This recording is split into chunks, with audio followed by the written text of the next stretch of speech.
देखिए अगला प्रश्न जो है आपका 12 का बी है, उस पर ध्यान दीजिए। क्या कहता है कि पी क्यू आर एक फर्म में साझेदार है, 5:3 अनुपात में क्या करता है, लाभ बांट रहा है। 31 मार्च 2016 को उनका अंतिम चिट्ठा दिया हुआ है, जिसमें लायबिलिटी साइड में account payable, loan from bank, reserve fund और कैपिटल दिया हुआ है। एसेट साइड में building, plant, machinery, stock, account receivable, loan to R और कैश एट बैंक। अब देखिए यहाँ संपत्ति भाग में अगर लायबिलिटी साइड में आर्स लोन रहता तो उसको हम लोग क्या करते, पार्टनर्स लोन अकाउंट एक लायबिलिटी हो जाता है, इंटरनल लायबिलिटी, जिसको अलग से रियलाइजेशन के बाद उसका खाता खोलते हैं। लेकिन अगर एसेट्स में लोन टू आर रहे, इसका मतलब व्यवसाय ने आर को ऋण दिया है, व्यवसाय ने नहीं दिया है, साझेदार ने व्यवसाय से ऋण लिया है। ये एक तरह से देखा जाए तो यह एक ड्राइंग्स का रूप होता है। क्या होता है? ड्राइंग्स। इसका मतलब है कि आर का पूंजी भी है लायबिलिटी में, आर का पूंजी भी है लायबिलिटी में, और आर ने व्यवसाय से क्या किया तो लोन लिया। इसका मतलब व्यवसाय ने आर को लोन दिया तो व्यवसाय के लिए वो संपत्ति हो गया, उससे उसको रुपया मिलना है। तो चूंकि साझेदार ने खुद लिया है तो साझेदार का तो पूंजी खाता खुलता ही है। ये बिक्री योग्य संपत्ति तो नहीं है कि हम उसको बेच के रुपया प्राप्त कर लेंगे। तो ये एक तरह से ड्राइंग्स का रूप है, ठीक है। तो ड्राइंग्स को क्या करते हैं, पार्टनर्स कैपिटल के डेबिट में समायोजित किया जाता है, एडजस्ट किया जाता है। तो वैसे ही लोन टू आर जो है एसेट्स में, इसको हम लोग पार्टनर्स कैपिटल अकाउंट के डेबिट साइड में क्या करेंगे, आर के पूंजी खाता में एडजस्ट कर लेंगे। तो उसके बाद लायबिलिटी साइड में अकाउंट पेबल और एसेट साइड में अकाउंट रिसीवेबल है। तो ये दोनों, अकाउंट पेबल मतलब बिल्स पेबल और अकाउंट रिसीवेबल मतलब बिल्स रिसीवेबल, उसी का दूसरा नाम है, ठीक है।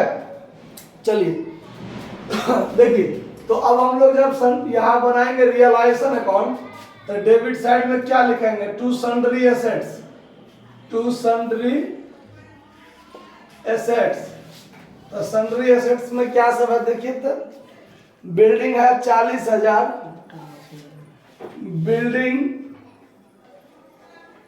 40,000, प्लांट एंड मशीनरी ये भी है 40,000, उसके बाद stock 19,000, stock 19,000, account receivable 42,000। A R लिख दें, अकाउंट रिसीवेबल के लिए आप लोग समझ लीजिएगा 42,000 रुपया है अकाउंट रिसीवेबल। और उसके बाद loan to R, cash at bank, इस दोनों को तो छोड़ ही देना है, तो ये दोनों को छोड़ दीजिए। अब इसको यदि आप पूरा को जोड़िएगा तो 1,41,000 हो जाएगा जोड़ के। क्यों? तो बैलेंस शीट का टोटल 1,81,000 है, कैश एट बैंक और लोन टू आर 38 और 40,000 छोड़ देंगे तो टोटल 1,41,000 में होगा। अब चलिए, अब क्रेडिट साइड में bye sundry liabilities, bye sundry liabilities जब लिखेंगे तो इसमें अकाउंट पेबल 42,000, अकाउंट पेबल 42,000 रुपया है, 42,000 रुपया। और आपका loan from bank, loan from bank ये कितना है, 30,000 रुपया। ये है आपका 30,000 रुपया। तो अगर दोनों को हम जोड़ दें तो ये हो गया 72,000 रुपया। क्लियर? अब एडजस्टमेंट में क्या सब है देखिए, साझेदारों ने व्यवसाय को विघटित कर दिया, संपत्ति से वसूली हुई, फला फला दिया हुआ है। चलिए, जब संपत्ति से रुपया वसूल होता है तो क्रेडिट साइड में बाय बैंक अकाउंट या बाय कैश अकाउंट लिखते हैं। तो बैलेंस शीट में यदि कैश दिया हो तो कैश लिखते हैं और बैंक दिया हो तो बैंक लिखते हैं, क्योंकि अंत में तो उसी का खाता खुलता है। तो अगर दोनों चीज रहे तो दोनों में से जो इच्छा आप लिख सकते हैं। इसमें है कैश एट बैंक, इसका मतलब बैंक होता है। तो यहाँ पर by bank account assets realised लिखे हैं। देखिए, स्टॉक से 23,400 आया, स्टॉक से 400 आया। उसके बाद डेटर से 50%, डेटर से 50%, तो डेटर है कितना का देखिए। अब यहाँ पर जो आप अकाउंट रिसीवेबल लिखे हैं, इसमें दो चीज शामिल होता है, बिल्स रिसीवेबल और डेटर, ये दोनों चीज इसमें शामिल होता है अकाउंट रिसीवेबल में, ठीक है। दोनों को मिला के अकाउंट रिसीवेबल या ट्रेड रिसीवेबल दोनों चीज कहा जाता है। अब यहाँ पर डेटर से 50% तो कर दिया है, लेकिन डेटर नाम तो नहीं है, लेकिन ये अकाउंट रिसीवेबल जो है उसी के अंतर्गत डेटर भी आता है, ठीक है। इसका मतलब अकाउंट रिसीवेबल में डेटर भी होगा, और ये 50% वसूल हुआ, 42,000 का 50%, 21,000 यहाँ वसूली करेंगे, ठीक है। उसके बाद देखिए, उसके बाद है फिक्स एसेट्स से 10% कम। तो फिक्स एसेट्स देखिए, ये आपका फिक्स एसेट्स है और ये आपका फिक्स एसेट्स है, दोनों से 10% कम हुआ है। तो बिल्डिंग से 10% कम कीजिएगा तो 36,000 आएगा, 4,000 कम आया तो 36,000 आया। प्लांट एंड मशीनरी से भी कितना आएगा, 36,000 आएगा, ठीक है। उसके बाद देखिए, देय खातों को 32,000 में निपटाया गया, मतलब संपत्ति का वसूली हो गया, 1 2 3 4, 1 2 3 4 हो गया वसूली, खत्म। तो इस दोनों को पूरा को जोड़ दीजिए तो 36 दूना 72, 1 73, 20 93, 1,16,400, टोटल कितना आया, 1,16,400। ठीक से देख लीजिएगा, जोड़ घटाव गलती नहीं कीजिएगा। अब इस लायबिलिटी का पेमेंट डेबिट साइड में होगा, तो to bank account final payment, जिसमें अकाउंट पेबल जो है आपका, अकाउंट पेबल, उसको कितना पर निपटाया गया है, 32,000 में निपटाया गया है। 42,000 का था, 32,000 में निपटाया गया। चलिए, उसके बाद कहता है 800 रुपया का एक अलिखित दायित्व था जिसका भुगतान कर दिया गया। इसका मतलब एक अनरिकॉर्डेड लायबिलिटी भी हुआ। अनरिकॉर्डेड लायबिलिटी 800 का था, उसको भी भुगतान किया गया। और ये लोन फ्रॉम बैंक, इसके बारे में कुछ नहीं कहा गया है सवाल में। तो क्या ये लायबिलिटी जो 30,000 का है, क्या वो छोड़ देगा, नहीं लेगा, उसका भुगतान करना ही पड़ेगा। 30 30 60 2 62,800 ये हो गया। उसके बाद वसूली व्यय 1,250 रुपया है, तो यहाँ पर एक और होगा, टू बैंक अकाउंट एक्सपेंस का पेमेंट 1,250, ये कर दीजिए, हो गया। लगभग सारा काम हो गया। अब आप इसका क्या कर दीजिए, जोड़ घटाव कीजिए। देखिए कौन सा साइड बड़ा होता है, तो दोनों साइड में देखिए, डेबिट साइड शायद बड़ा होगा, तो डेबिट साइड को जोड़िए, कितना होता है, 1,04,5,050, कितना, 2,05,050, 2,05,050, तो 2,05,050, इसमें से इसको घटाइए, जो होगा लॉस होगा by all partners, capital account loss, PQR आपस में क्या कर लेगा, बांट लेगा। कितना लॉस हुआ, 16,650, 16,650, 16,650। अब 16,650 को 5 3 1 में बांटना है, तो 16,650 भागा 5 3 8 1 9 भागा 9 कर दीजिए, तो 1,850। तो एक हिस्सा ये है, तो 1,850 इसको होगा, 3 हिस्सा, तो 18 तिया 54 1 5,550 ये हो जाएगा। और फिर है 5 हिस्सा, तो 18 5 90 250, इतना ही होगा, ठीक है। कोई दिक्कत, समझ में आ रहा था। अब चलिए, अब बनाना है पार्टनर्स कैपिटल। तो इसमें सबसे पहले तो हम लोग बाय बैलेंस BD लिखेंगे। तो यहाँ पर PQR का खाता खोलेंगे, तो सबसे पहले बाय बैलेंस BD, तो कितना कितना है, 44,000, 36,000, 20,000, 44,000, 36,000, 20,000, ये हो गया आपका। उसके बाद बैलेंस शीट में रिजर्व फंड है, देखिए 9,000 रुपया है ना, तो वो 9,000 रिजर्व फंड हम यहाँ क्रेडिट में बांट देंगे, तो बाय रिजर्व फंड, तो 5 3 1 में बांटिएगा तो 5,000 3,000 1,000 वही होगा। बैलेंस शीट के एसेट्स में लोन टू आर 2,000 रुपया, तो आर का लोन आर के पूंजी खाता में एडजस्ट कर देंगे, यहाँ लिखेंगे लोन टू आर, ये ड्राइंग्स का एक रूप है, ठीक है। तो ये यहाँ पर खत्म हो गया।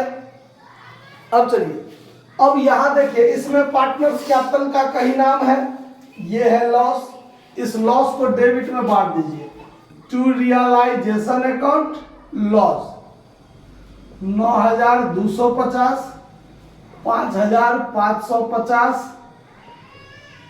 और 1,850 हो गया, बात खत्म। अब तो कुछ रहा नहीं नहीं रहा कुछ, ठीक है। अब यहाँ पर फाइनल काम कीजिए, जो जोड़ घटाव अंतिम में किया जाता है भुगतान। ये हो गया 49,000 टोटल, यहाँ भी 49,000 टोटल, और 9,000 घटा तो 40,000, 39,750, यही इसको पेमेंट होगा ना।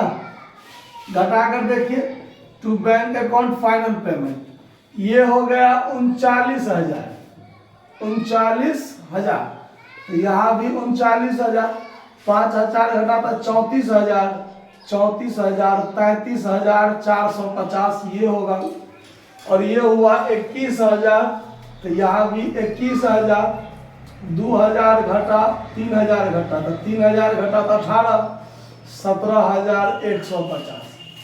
समझ में आ गया बात? कहीं कोई दिक्कत नहीं ना है? चल जोड़ घटाव आप लोग चेक करते रहिएगा, हम मुजबानी कर लेते हैं, तो मुजबानी में कहीं कहीं सब क्या नहीं, कहीं घटाने में तो गलती किए होंगे, किसमें नहीं मिला है? आर वाला में देखिए, पी का 39,750 ठीक है, आर वाला में नहीं मिला है, तो ये टोटल 21,000 ठीक है, 21,000 में से 3,000 घटा तो 18, ये घटा, ठीक है तो है कितना है इसमें? 19,150।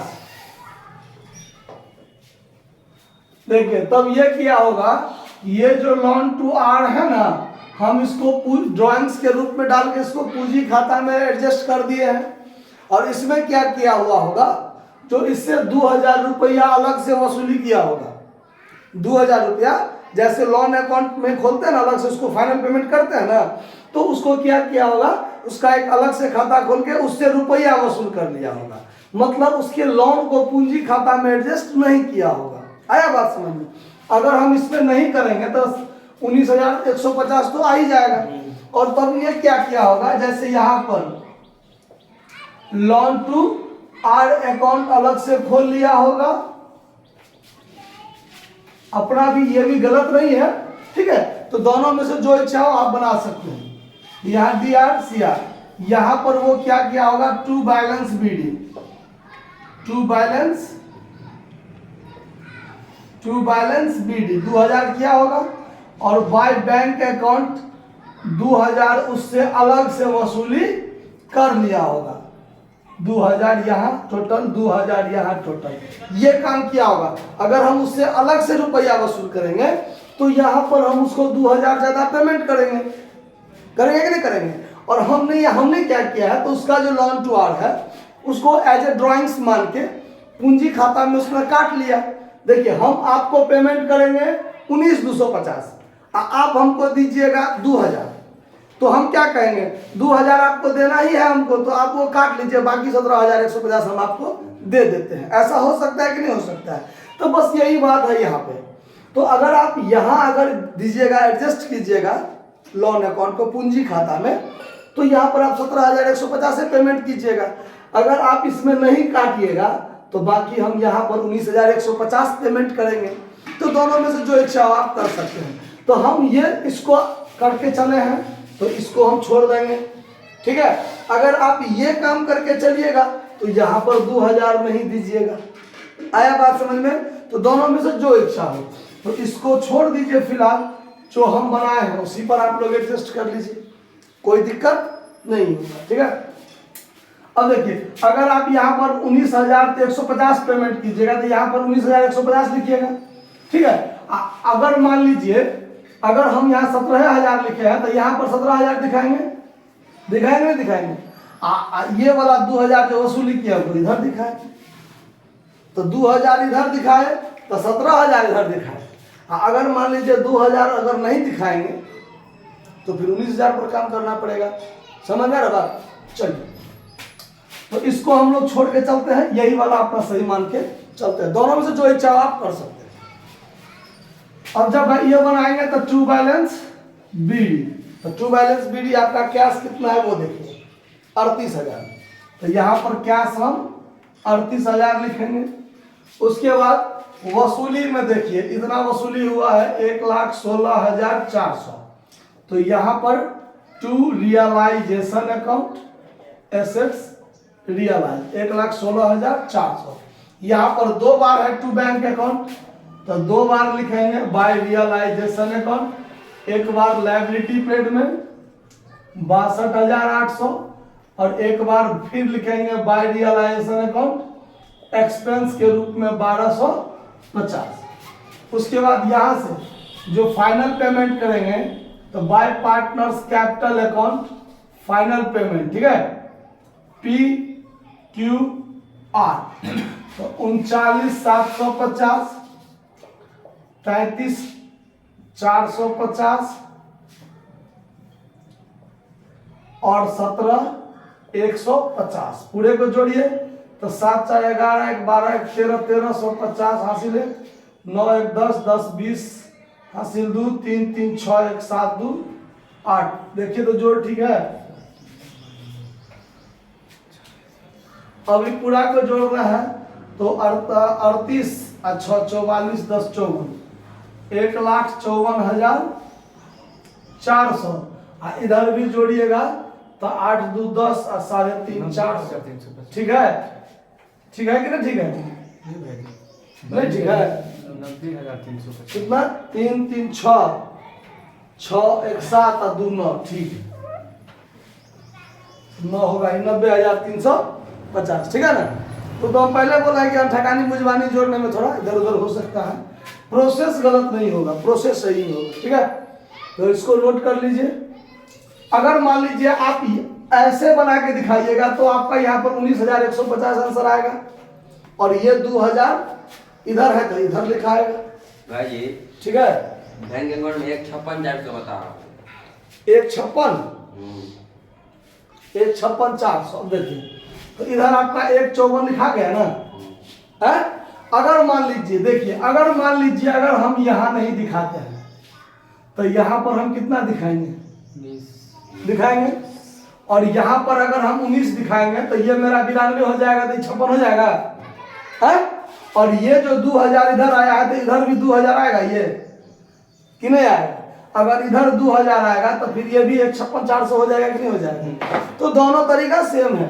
अगर 2,000 हम यहाँ ज्यादा वसूल करेंगे तो हमको 2,000 ज्यादा भुगतान भी करना पड़ेगा, तो 2,000 इधर भी बढ़ेगा, 2,000 इधर भी बढ़ेगा, ठीक। अगर मान लीजिए अगर हम ऐसा नहीं करते हैं, ऐसा करते हैं तो हमको क्या करना पड़ा? 2,000 कम वसूल हुआ, 2,000 कम भुगतान करना पड़ा। समझ में आ रहा बात? दोनों तो क्या है? सही है। दोनों में से आप जैसे बनाइए, ये आपकी इच्छा पर डिपेंड है, कोई दिक्कत नहीं है। हम ऐसे भी कर सकते हैं और ये अलग से इसको भी बना सकते हैं, ठीक है। नोट कर लीजिए।